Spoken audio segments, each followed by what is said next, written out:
Hey guys, what's going on? IAQ Josh here, and today is a special day because we are going to go behind the scenes to take a look at some of what goes on when I review these supposed professional mold assessment reports. Let's dive into just that.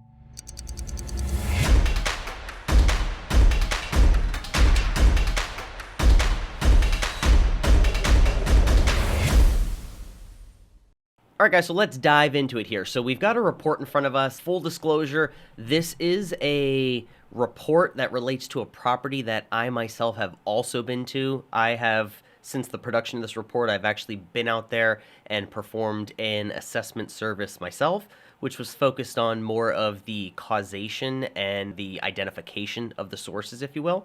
So if I seem very familiar with the project, it's because I have already been here. Nonetheless, let's look at this report just for privacy and protection of both the client as well as the assessment contractor. I went ahead and redacted a lot of the specific information here. So just like any other report, we'd have a license number. In this case, they've got multiple license, insurance numbers, report date.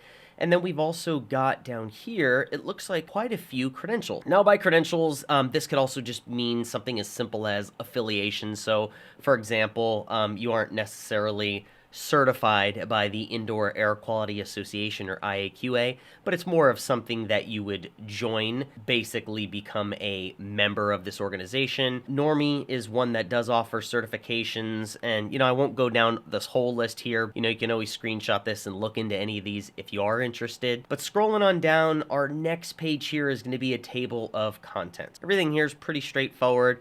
We've got our mold assessment, mold concerns, a little bit of an introduction. There is no one finite way to write a report, although if you are a nerd like me, you would be familiar with ASTM's D7338 standard, which essentially does tell you how you should how you should write a report for use in this manner, as well as Florida's law does talk a little bit about certain things that need to be in here as far as at least a hypothesis on what we believe to be causing the issues, quote unquote, whether there's one or multiple at hand here. So this report we're going to see kind of lacks some of that information. I did make some notes here, so you guys are going to see within this video that I have here, and as we're scrolling through the report, you guys are going to see where I do have these yellow highlighted areas. These are just where, as you can see, I've entered a comment, and this is more of just kind of a talking point for me. We want to kind of keep on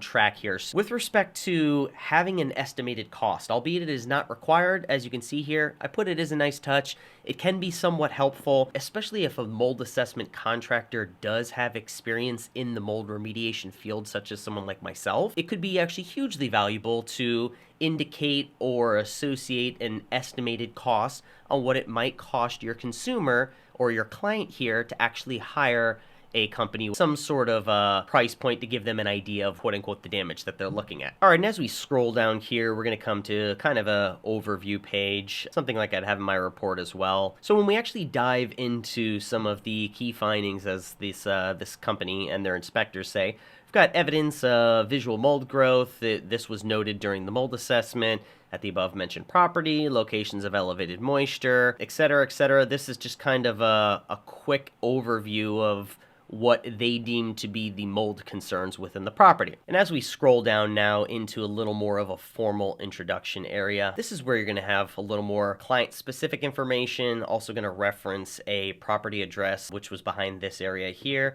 And then we're going to talk about some of the instruments that in most cases, that we've used on the property. As you'll see, I've got a little note here. I mentioned that this device was either not used or the findings were not documented. And I mention this because when we state claims that specific devices were used, in my eyes, it's all or none, right? Just because you have it on the truck, so to speak, if you didn't use it, it's really not relevant to that assessment. So quite frankly, I would never mention a tool that I might have had in the car or in the case that, simply put, just didn't come out. This fiber optic snake camera that is being discussed, this is going to be your boroscope or endoscope. This is going to be something, of course I don't have it with me, but just kind of something, whether it has an articulating head or a manual head. You'd basically have a little camera scope, look something like this, and then you can actually slide this into cabinets and look around on a little screen and just kind of see what has maybe some characteristics of mold, some water damage, things of that sort. So definitely a useful tool. So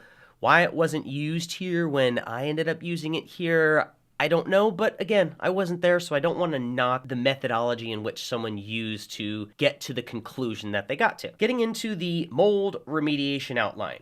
What we're talking about here, what they're talking about here is the goal of this remediation project is to eradicate the mold and abate the mold from the property, yada, yada, yada. Now, the first problem that I have here is applying a proactive treatment process to prevent the possibility of mold regrowth. The source of the mold development is known. I say this because I was there and because I determined through different methodologies and tool usage and so on and so forth, I came up with what I believe to be the problem going on. Now, whether or not this is the sole problem going on is yet to be determined, but I've got enough evidence stating and supporting my hypothesis that this is what's going on. So now, with me at least knowing the source, the proper repairs will prevent reoccurrence of mold. So what I mean by that is, why sell a client on a proactive treatment process and all of these other things when in reality, all we have to do is address or correct the issues at hand, and now we're going to prevent regrowth, or at least prevent regrowth in relation to what's causing it in the first place, right? We can't predict Mrs. Johnson is going to spill a jug of, 5-gallon jug of Zephyr Hills water, and that's not going to grow mold. I mean, we don't know these things, but what we can say definitively is if you correct these issues at hand, this will stop this one thing from becoming a future problem. Moving along, we've got the discussion of the remediation work, and it's in accordance with the EPA mold remediation guideline. Anybody who's a professional in the industry knows that we refer to the ANSI IICRC S520 standards. Now, the EPA is a reputable establishment, so they do have a lot of good information that's out there. A lot of it's, of course, directed at the consumers. A lot of it's directed at schools and things of that nature. So when it comes to the assessment and remediation practices that we follow for eradicating mold and water damage, we're referring to the ANSI IICRC S520 standards, and then the S500 standards if it relates solely to water damage. Now, scrolling on down where they've discussed their requirements, the remediation should be done in a time-conscious and precise manner. Absolutely agree the work should be handled in a manner that is confidential and discreet. Built a company named on that, so of course I agree. Areas under remediation are sealed to prevent dust spreading. Well, my only problem with that is we should really talk about prevention of cross-contamination. Now, this is me grabbing at straws because in reality, we are trying to prevent dust. We don't want dust being spread throughout the house. However, the focal point is cross-contamination or lack thereof when it comes to mold spores. The focal point is going to be the mold spores. Now, when we talk about, when we look at their next segment here, which is another talking point of mine, the underlying problems of moisture intrusion and ventilation concerns should be identified, recorded, and reported to prevent future problems. Isn't that the purpose of this report? I mean, I thought when you hire a licensed mold assessment contractor, firm, individual, what have you, that I'm looking to gain insight on the moisture intrusion, the ventilation concerns, everything that I recorded, and so on and so forth. This is unless you were hired for a very specific case, this is exactly what should already be within a mold assessment report. But I digress. Talks about cleaning products, sealing recognized by the EPA. That's all fine. I got no problems with that. Scrolling on down here, we talk about a bunch of materials.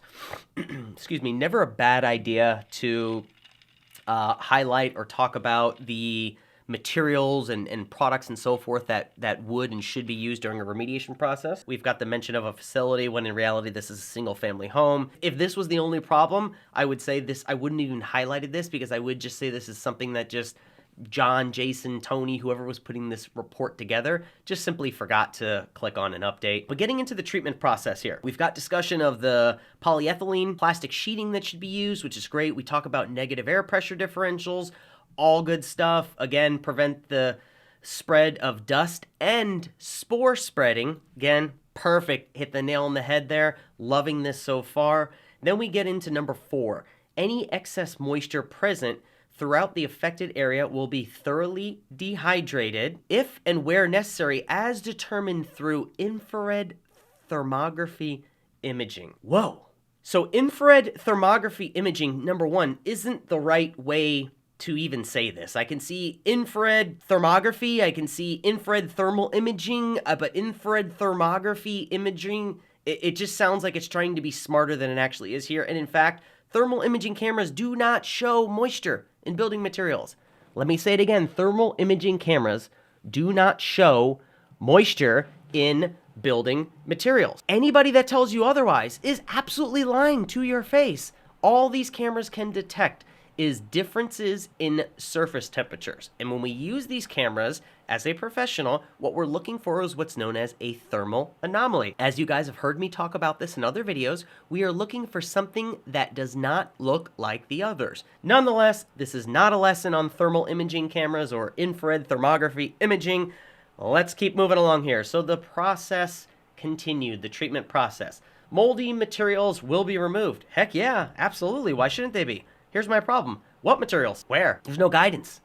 What materials? A well-articulated or well-thought-out and drafted report will inform the remediation professional exactly what areas they should be focused on, how much of an area should be coming out. You can do this with written verbiage. You can do this with a visual diagram. No perfect way to do it, but there's a lot better ways than just saying moldy materials will be removed. This helps nobody, because then at the end of the day, the remediation contractor could do what he thinks is all the moldy materials. The assessor walks back in and there's still moldy materials. Well, where? We didn't talk about all the affected areas. Same thing. What areas? Where? Still no guidance. We've got these references to moldy materials. We've got these references to affected areas.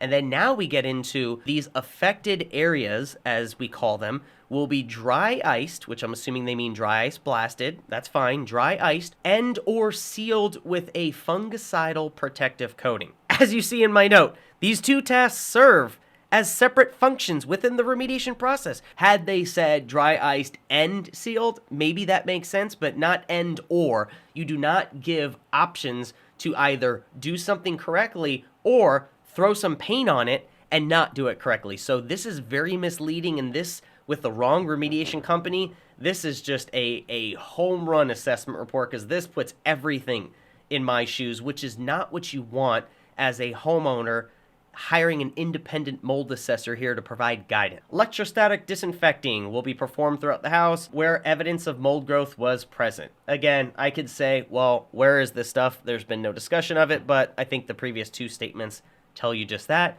as well as throughout the central AC units and vent system. Did you know that the EPA warns of risks associated with the application of disinfectants and similar agents within HVAC systems? The Environmental Protection Agency says, no, you should not aerosolize disinfectants, which are classified as pesticides, mind you, within an HVAC system. Why? Because when you use a disinfecting agent within an area that you can visibly see and access and control how much product is applied, that's a beautiful thing. You can follow the product label. However, when you take a fogging device like a ULV, ultra low volume fogger, turn that puppy on high, stick it in the vent, you're just gonna have to leave it on for a period of time, right? Just to make sure it gets in there and coats everything. You just sprayed a crap ton of product within probably the first 5 to 10 feet, and you probably have trace amounts there at the back half. So as far as an even distribution of this product, not a chance in heavens. Do yourself a favor.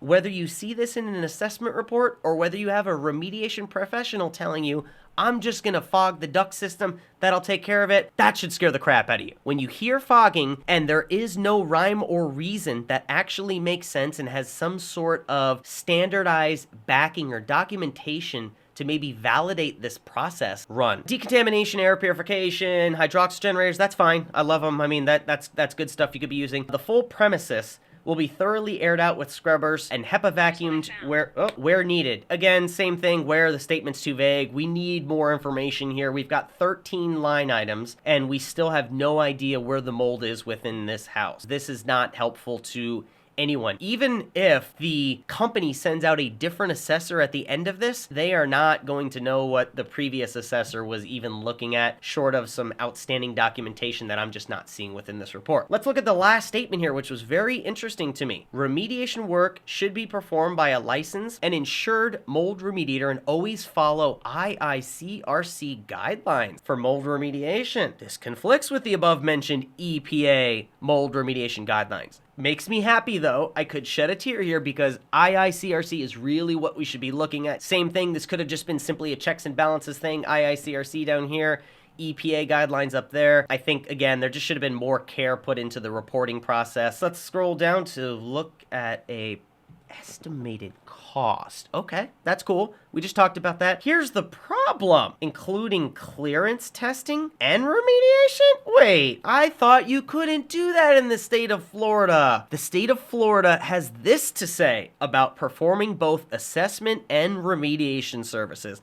A person may not perform or offer to perform any mold remediation to a structure on which the mold assessor or the mold assessor's company provided a mold assessment report within the last 12 months. Wait, isn't that what this is? We just performed an assessment and now you're giving a quote for professional mold remediation services. This, by definition, is a conflict of interest. Now, truth be told, I truly wouldn't have a problem with a company performing both the mold assessment and the mold remediation if, one, our industry did not have such a horrible reputation. Number two, we weren't dealing with the sheer dollar amounts that we were. As you can see, remediation is well into the thousands of dollars. A good assessment report might cost, upwards of $1,000. So we're talking a lot higher dollar amounts than, let's say, John Doe, the HVAC contractor that came out for $125, said you got a bad capacitor, says he can fix it for another $300. Is there bias there? Absolutely. Could they be lying to you? Absolutely. But, we do have to trust people at some point in this life. But the problem is, given the known BSery, as I'll call it, that has gone on and plagued our industry for years, I would never, ever, ever recommend the remediation company, the mold remediation company that I own, to a client that I performed an assessment service on. I just wouldn't. It just looks bad. There's just no place for it, especially in South Florida, where we have more mold remediation contractors in a given block than we do in some of these rural areas across the United States. All right, so getting into the next section here. Now we've got the visual documentation. As we can see, we've got 52 photos that were captured by this company. Again, we've redacted all the information. Sound like a broken record here. This is their mold assessment observation. Let's scroll into section 1 here. They've got a beautiful little shot of their tools. As someone who geeks out on tools, I love it. I think it's great. Scrolling on down, we've got a picture of the thermostat. Absolute great practice. I love this because down here where you see fan, a lot of times we'll capture, whether you catch it on site or not, when you look back at your photos, you might see that this fan is actually in the on position and not auto, which is probably the sole culprit for so many problems that we see with mold growth down here in South Florida. It's nice that they do have a picture of this. It also shows the conditions at hand when they entered the property, if the AC system was running, not running, etc. Scrolling on down, they've got a nice bird's eye view, we'll call it, of the front of the air handler or central AC system. That's absolutely great. They've got a picture here of the filter showing what it looks like, showing a bit of the particulate that's been captured there. You can kind of see some of the discolorations. All right, so now scrolling on down, this is where I start to have some problems here, right? We've got a picture of a coil. Clearly, it looks like there's a bit of particulate building up on that coil. That's no secret here. But we've got a very bold statement that says, shows evidence of visual mold growth. Here's what I say to that. False. This shows evidence of visual debris. Is that mold? Maybe. Do I know it's mold? No. Could I say it's probably mold based on some of my personal experience and years of looking at this stuff? Absolutely. But in general, this is a bunch of particulate or debris that's on this coil, which is more than likely caused by an improper fitment of a filter, which would allow for what I call blow-by, where you've just got particulate coming in that jumps around the filter or blows by it and sucks right up into the coil and embeds itself on the surface. Now, we've got this lovely statement in here. According to Florida state guidelines for mold assessment and remediation, mold growth present on central AC units, including intakes, coils, ventilation systems, etc., must be removed by a state-licensed mold remediator and cannot be serviced by a standard state-licensed AC technician. This is not referenced within any Florida legislative documentation. And if you know otherwise, and you've seen this somewhere that I've not, because I'm pretty well versed in a lot of the HVAC and mold-related services laws, for lack of a better word, or regulations, this is not mentioned in there. This is a grab at making sure that you also secure the HVAC work. Now, here's the thing. If this was so wrong, then why would all mold remediation contractors, myself included, bring out a licensed HVAC company to go ahead and clean and service the air handler unit? Simply put, this statement is BS. Same thing, we've got it mentioned here. We've also got another mention of evidence of visual growth. No, I'd call this visual dust. Maybe not debris, but actual dust. Let's zoom in here. Might there be mold there? Yeah, I guess. Yeah, sure. I mean, but again, we don't know this.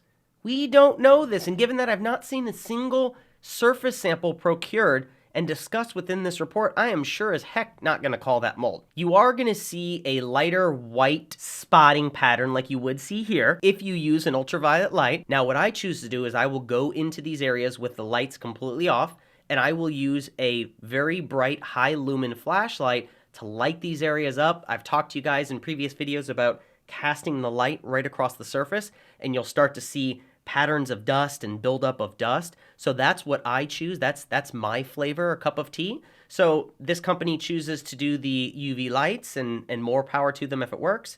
Now, getting into the AC system, this is the same AC system that I inspected. Shows the central AC unit blower upon inspection. Why no mention of the suspected mold growth on the wiring assembly? So let's zoom in here as best we can. So it's a little hard to see, but a lot of this area here, maybe we can get a good enough. This is all growth, or this is all suspected growth. Here I am falling victim to my own arrogance and statements, right? So we don't know it's growth, but this has a lot of suspected mold growth that, as you guys have seen in my other videos, 10 times out of 10, it comes back positive for mold. But why wasn't this mentioned? I don't know. Seems a little weird to me. Down here, clearly an indication of what I would almost certainly say is going to be mold or fungal growth. We've got shows evidence of visual mold growth. I'm fine with that. Evidence of. Got no problem with that. This looks like it. It doesn't just look like dust. This looks like something that's a little more characteristic of mold growth. So I'm good with that. Again, the little ridiculous statement, another ridiculous statement, another one. Let's look at this blower wheel. Shows evidence of visual mold growth. I don't know about you, but it looks to be fairly clean to me. So maybe some of you HVAC professionals out there can chime in. But I am not seeing any hairs hanging off or anything that in between each one of these fan blades that would indicate that this thing is really a hot mess. I'm sure if I was to take a white glove to it, or a black glove, or a blue glove for that matter, I'd get some transfer on it, but this is a pretty clean blower wheel. Same thing, we pulled out the antics with the UV light. They're claiming that they're seeing it, when in reality, I'm actually not seeing those same white spots that they claim is going to be mold growth. Here, let's, come on, every HVAC professional, please chime in, and if I'm wrong, tell me I'm wrong. This is on the outside of an air handler unit, within an AC closet in a conditioned space. It's a closet. So we're not talking about a hot environment like a garage. This is an area where we commonly see air being sucked in. That's what this is a buildup of dust. Professionally speaking, I mean, might it contain mold? Sure. I mean, any level of dust that you swab, it's a perfect breeding grounds for mold, so it might be there, but just to say this is evidence of mold growth? No, how about this is a common area to find dust accumulation. Asterisk, may contain mold growth due to mold loving to grow in dust. Come on, let's put some stuff there. This here, we've got some damage on the central air system. How about no? How about these arrows are pointing at the wall in around the air handler? Why my comment got cut off, I don't know, but pot kettle Josh, if you're gonna criticize, get things correct. This is the drywall within the air handler closet. This is our wood frame stand.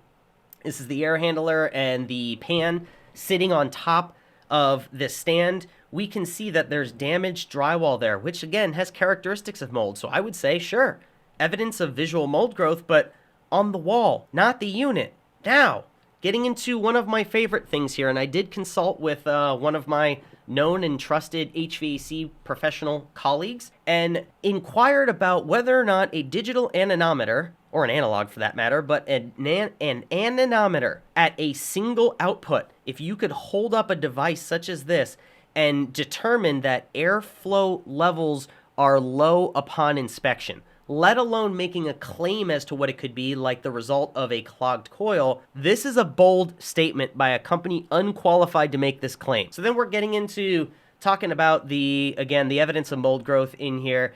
Let's not even talk about the wire coming through here, right? Whether that's a coaxial wire or a cat wire for Ethernet. Clearly this shouldn't be sticking in here. Let's hope it's sealed up properly. But we've got some suspected mold growth here on the fiberglass. We've got gaps around these registers here, which is ironic because you can actually see over in this corner where you can see the actual wood framing around it, and yet there's no mention that this should be sealed up or anything, just this little, asinine comment, excuse my ignorance, about how a qualified licensed mold remediation company should do this and not an HVAC professionals. Okay, meters. I can talk meters. I love meters. Shows elevated humidity levels. Guys, since when is 50.51% relative humidity considered elevated? 13.22. Is it degrees Celsius? What? This is United States. Why are we talking degrees Celsius? I have no problem with using degrees Celsius if it is a relevant unit of measure within your area or region. It is not. So what this tells me is one of two things. Either this meter's brand new, or more often than not, somebody just has this meter, they don't really use it for proper data acquisition, and so that's why they don't care about what the actual temperature unit measure is. Simply put, it doesn't show relative humidity, or does not show elevated relative humidity. It shows what I would consider managed relative humidity as well as managed dew point. So this shows nothing but great things going on inside of this environment. So why that's mentioned is beyond me. Again, looking at some more damage to the fiberglass ducting, I'm not for a second here going to say that this isn't in pretty rough shape. I mean, this is, from my understanding, original ducting, so this clearly needs some work. We've got a particle count taken from the kitchen area where particle levels were noted within acceptable ranges. Again, why is the temperature being displayed in degrees Celsius? And even though this is a particle counter, if you are going to display things on the screen, whether or not they are relevant, they need to actually make sense, because otherwise you just look like a fool. Now, the other thing here is, what is the reference? How do you say that this is acceptable or not acceptable? What's your point of reference? Is it an outdoor reading for background? Is it a known unaffected area? Etc., etc. So let's continue scrolling on down. We've got some paint peel around these vents, which they're attributing to some water damage. I would agree with it. Again, they've got some growth going on in the vents. Let's look at another one. Shows elevated humidity levels. So they're not even being specific to say relative, but we know what you mean. Here we go. 49.22. That's not even 50, let alone anywhere near 60 or 65, like so many sources talk about. And our what is this? Our dew point is 14.19, and we've done that calculation there. And what do we got? Shows managed relative humidity and dew point. Same thing. Why are we showing in degrees Celsius? Let's make it relevant, people. We've got some damaged paint peel here, some more damaged paint peel here. We've got a moisture meter being stuck in a wall. All good stuff. We want to determine, hey, are these cracks areas of drywall that is actively wet? Here's an interesting tidbit. This moisture meter appears to show moisture content at, looks like 11.6%. Now, elevated in comparison to what? A drywall scale is not even being used. So instead, we're using a wood moisture meter, as you saw, wood moisture detector, which is fine. You can use any moisture meter you want in reality, as long as you've got points of reference and comparisons. But the moisture levels were noted as elevated. In comparison to what? A drywall scale is not being used, but instead a wood moisture equivalent. 11.6. What's wet?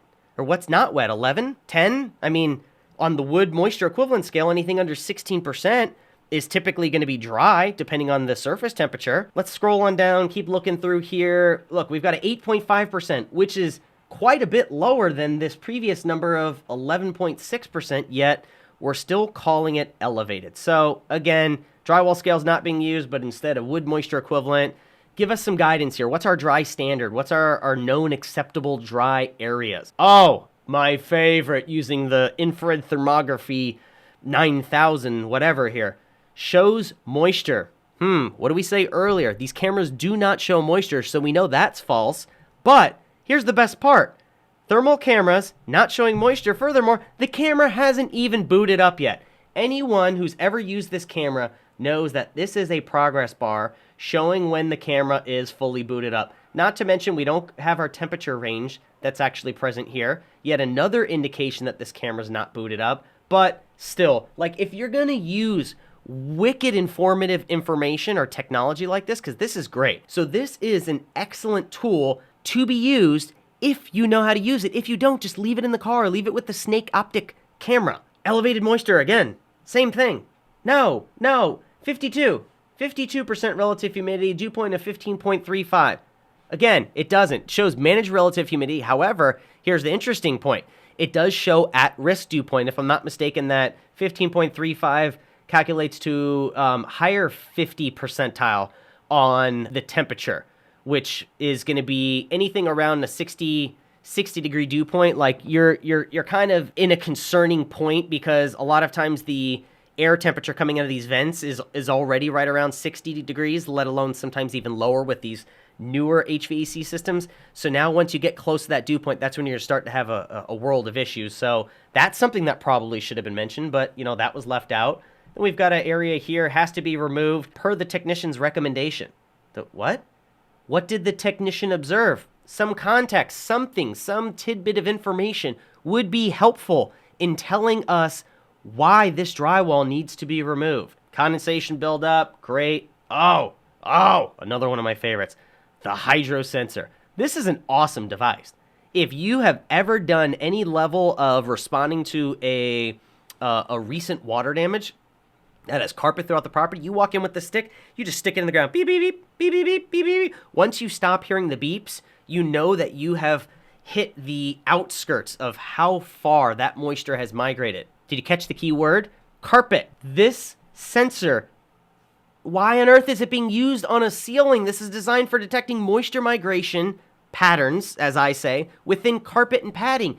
You don't stick this in a ceiling, let alone do I even know if this thing, these prongs that are up here, might actually be touching this register, because if they do and that's metal, that's going to give me a false positive and light this up. So I have so many questions here. The first being, why was this device used? This device should not have even been pulled out. I don't remember seeing even a square foot of carpet at this place. Here's where I will give them some credit. Shows gaps between the guest bedroom vent and the ceiling, providing conditions conducive to condensation. Absolutely. This is one of the best parts of this report. So important here. Scrolling along, same thing. We've got some more pictures of suspected growth within the vents, some blue light, and then we've got our final picture here where it shows it was collected from a second floor hallway where particle levels were noted elevated. Here's my problem. Besides the Celsius, which I'm sure I mentioned, absolutely, how do these levels compare to the outdoors? Based on the timestamps associated with the photos, an interesting fact that I saw is this reading was collected shortly after removing the covers from the air handler, as well as the diffusers or the registers that diffuse the air into the environment from the ducts. Why was the sample not performed beforehand? It's like me going in and taking a bunch of surface samples of areas that I think is going to be moldy, and then taking my air sample right afterward and thinking that, well, there's no chance I would have stirred up something from the surface. The thought is just crazy. So that's the report in a nutshell. As you can see, I've got a lot of bones to pick with it. Again, I hate to bully this report and this company. I've seen similar reports that have come from this company looking like that, and as a result, it's a bit bothersome to somebody like myself who's so damn passionate about the industry that I love so much. So this is an ask, a plead to companies out there that are putting together reports like this. Unless your goal is just to fast track your way to being out of business, this isn't benefiting your client, let alone your reputation. We need to get better. I said it in my pleading video, the live one that I did not too long ago. We have to get better. Consumers, clients, if you see reports like this that come out, number one, you should already be pre-qualifying companies before they come out. You should ask them questions about thermal imaging cameras, their limitations. If they say they can see through walls, that's a big no-no. If they say that they can see moisture, that's a big no-no. If they say that they use it to look for moisture in walls, that doesn't necessarily mean it's bad. Ask them, wait, does that mean this camera can see moisture? To which they should go, well, no, ma'am. It sees temperature differences, which we always double check these anomalies to determine if they are wet. So be inquisitive. Any questions that you guys have about reports, whether you are thinking of hiring a company and you have a sample report, whether you hired a company and you want an additional opinion on the report. Just to be transparent, I'm not looking to say that I'm going to review your report from start to finish, provide you with a detailed recap review, but if it's something that you just have a question relating to, a couple of parts of their report, shoot it over to my email address. You guys have it on here, josh@learniaq.com. I am more than happy to take a look. I'm more than happy to help you get in a better position if you've unfortunately had your money taken by somebody that maybe went out and provided not even a subpar report, but just a report that shows no value. Thank you guys for watching this video. I appreciate it so much. The fact that I just went over 700 subscribers just blows my freaking mind, to be honest with you. I never expected it. I appreciate all the love. I appreciate all the support. As I say with all the videos, if you guys did find value in this one, please give it a great big thumbs up. I'm a big fan of sharing content. If you know somebody that could benefit from this video, please share it with them. If not, just like, share, comment, all of the above, and thank you all. God bless.